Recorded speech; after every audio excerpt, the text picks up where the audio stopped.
एकदम चमचमीत मटार करंजी आपण बनवणार आहोत घरच्या घरी, अगदी बाहेरच्या सारखे कमी खर्चामध्ये प्रत्येकाला परवडणार अशी। तर त्यासाठी अर्धा किलो मटार घेतलेला आहे। मटार सोलून घेतलेला आहे आणि सोलून सुद्धा माझा पूर्ण झालेला आहे। आणि त्यानंतर एका कुकरच्या भांड्यामध्ये पाणी न टाकता एक बारीक चिरलेला बटाटा आणि मटार टाकून ह्याच्या 2 शिट्ट्या घेणार आहोत। तोपर्यंत आपण वाटण करूया। तर हिरवी मिरची, आलं आणि ओलं खोबरं टाकून हे जाडसर वाटण केलेलं आहे।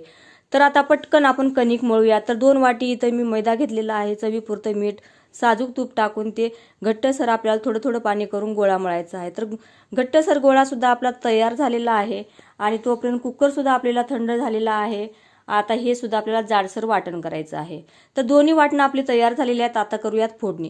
फोडणीसाठी तेल टाकलेलं आहे, अर्धा चमचा हिंग टाकलं आणि हिरवी मिरचीचं वाटण टाकून ते सुद्धा परतून घेतलं। त्यानंतर चाट मसाला आणि जिरेपूड टाकून परतून घेतलं व तसंच आपल्याला वाटण केलेलं वाटाण्याचं वाटण टाकायचं आहे, ते सुद्धा टाकून त्याचा ओलावा कमी होईपर्यंत परतून घेतलं। त्यानंतर हळद आणि भरपूर चिरलेली कोथिंबीर बारीक टाकलेली आहे आणि थंड झाल्याच्या नंतर चवीपुरतं मीठ टाकलं आणि आता करंजी बनवायला तयार करत आहोत आपण। तर एकदम पातळ पुरी लाटलेली आहे, मी पातळ पुरी लाटलेली आहे आणि त्यात सारण भरून करंजी आपली तयार झालेली आहे। ह्या पद्धतीने आपण सगळ्या करंजी आपण बनवणार आहोत। तर आता तेल सुद्धा आपलं तापलेलं आहे आणि करंजी सोडली तळण्यासाठी पहा, एकदम सुरेख कलर आला, एकदम मंद आचेवरती आपण तळलेली आहे, खरपूस रंगावरती भाजून झाली। तर तुम्हाला व्हिडिओ कसा वाटला, आवडल्यास लाईक नक्की करा। पुन्हा भेटूयात।